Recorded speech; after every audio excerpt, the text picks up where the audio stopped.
Sa isang mundo na puno ng teknolohiya at koneksyon, naroon si Theodore, isang lalaking puno ng kalungkutan at pag-iisa.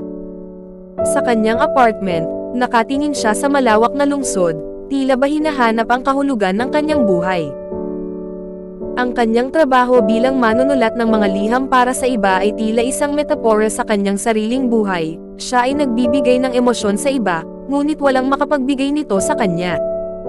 Sa isang simpleng pag-install ng operating system, nagbago ang buhay ni Theodore.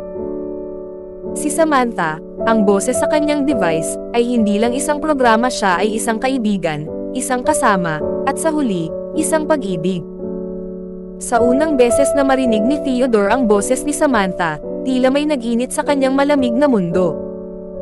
Habang lumalalim ang kanilang relasyon, natutunan ni Theodore na mahalin si Samantha hindi lang bilang isang AI, kundi bilang isang tao.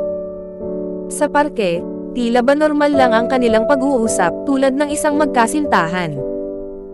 Ngunit sa likod ng mga ngiti at tawa, may tanong na patuloy na bumubulong, posible bang mahalin ang isang bagay na hindi mo kayang hawakan? Ngunit tulad ng lahat ng relasyon, hindi madali ang kanilang landas. Ang mga limitasyon ng kanilang ugnayan, ang katotohanang si Samantha ay isang AI, ay nagdulot ng tensyon. Sa isang malungkot na gabi, nagtalo sila.